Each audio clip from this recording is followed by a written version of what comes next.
Big boss season 9 కి సంబంధించిన అగ్ని పరీక్ష ఆడిషన్స్ ద్వారా 6 సామాన్యులను హౌస్ లోకి పంపించడంతో సాధారణ జనం దృష్టి అంతా బిగ్ బాస్ పై పడింది. ఎంతైనా మనోళ్ళు, మన మధ్యన ఉండే మనలాంటి వాళ్ళు బిగ్ బాస్ హౌస్ లోకి వెళ్తున్నారంటే అదొక ఎమోషన్. అందుకే రైతు సింపతితో జనాలు ఎరిపప్పల్ని చేసిన పల్వే ప్రశాంత్ లాంటి వెన్నుపోటు దారుణ్ణి కూడా బిగ్ బాస్ విన్నర్ ని చేశారంటే ఒకే ఒక్క కారణం, అతడు సామాన్యుడు కావడమే. కాగా ఈ సీజన్ లో 6 సామాన్యుల్ని బిగ్ బాస్ హౌస్ లోకి పంపించారు.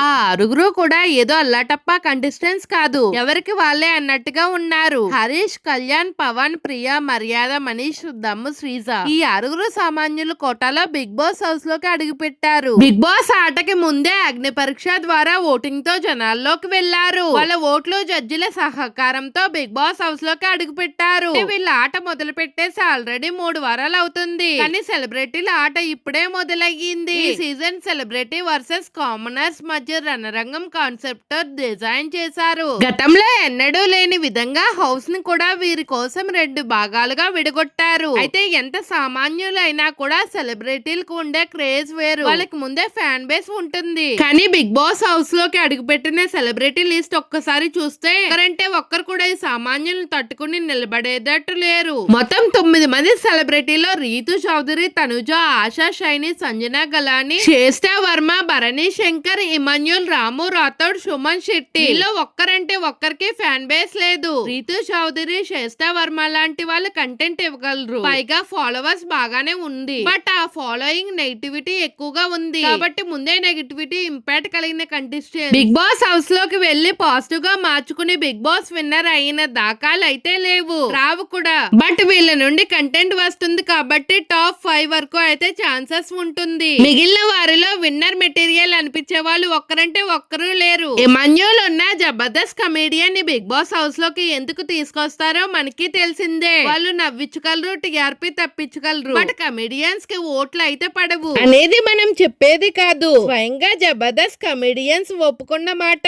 అవినాష్, రోహిణి లాంటి వాళ్ళు స్ట్రాంగ్ కంటెస్టెంట్స్ అయితే అయ్యారు, కానీ విన్నర్ మెటీరియల్ కాలేకపోయారు. ఇక భరణి, సుమన్ శెట్టి, ఆశా, షైని, తనుజ, సంజన గలాని, సుమన్ శెట్టి లాంటి వారు ఈ వారం కాకపోతే వచ్చే వారం అన్నట్టుగానే ఉన్నారు తప్పితే వారి నుండి ఎక్కువ పర్ఫార్మెన్స్ ఆశించలేము. రాము రాథోడ్ ఆట చూడవలసి ఉంది. అయితే హౌస్ మొత్తానికి కలిపి ఆట ఆడిస్తే ఇలా వన్ సైడ్ గా గేమ్ ఉంటుందని అంచనా వేసేవాళ్ళం కాదు, కానీ ఎప్పుడైతే సెలబ్రిటీ వర్సెస్ సామాన్యులు అని అన్నారో ఇక్కడే వార్ వన్ సైడ్ అని తెలిసిపోయింది. ఎందుకంటే సామాన్యుల కంటే సెలబ్రిటీలు కాస్త మెరుగ్గా ఉన్న రిజల్ట్ మరో విధంగా ఉండేది, కానీ ఇక్కడ సామాన్యుల కంటే కూడా ఈ సెలబ్రిటీలకు పెద్దగా క్రేజ్ లేకపోవడం, క్రేజ్ ఉన్న రీతు, శ్రేష్ఠ వర్మ లాంటి 2-3 సెలబ్రిటీల కంటెస్టెంట్స్ పై జనాల్లో నెగిటివిటీ ఇంపాక్ట్ ఉండడంతో వాళ్ళ కంటెస్టెంట్ మెటీరియల్ అవుతారు తప్పితే విన్నర్ మెటీరియల్ కాలేరు. పైగా బిగ్ బాస్ ఓటు వేసేదంతా సామాన్యులే, కాబట్టి తమలో నుండి బిగ్ బాస్ హౌస్ కి వెళ్లారంటే సామాన్యులకే సపోర్ట్ చేస్తారు తప్పితే సెలబ్రిటీల వైపు మొగ్గు చూపించరు. మీ మద్దతు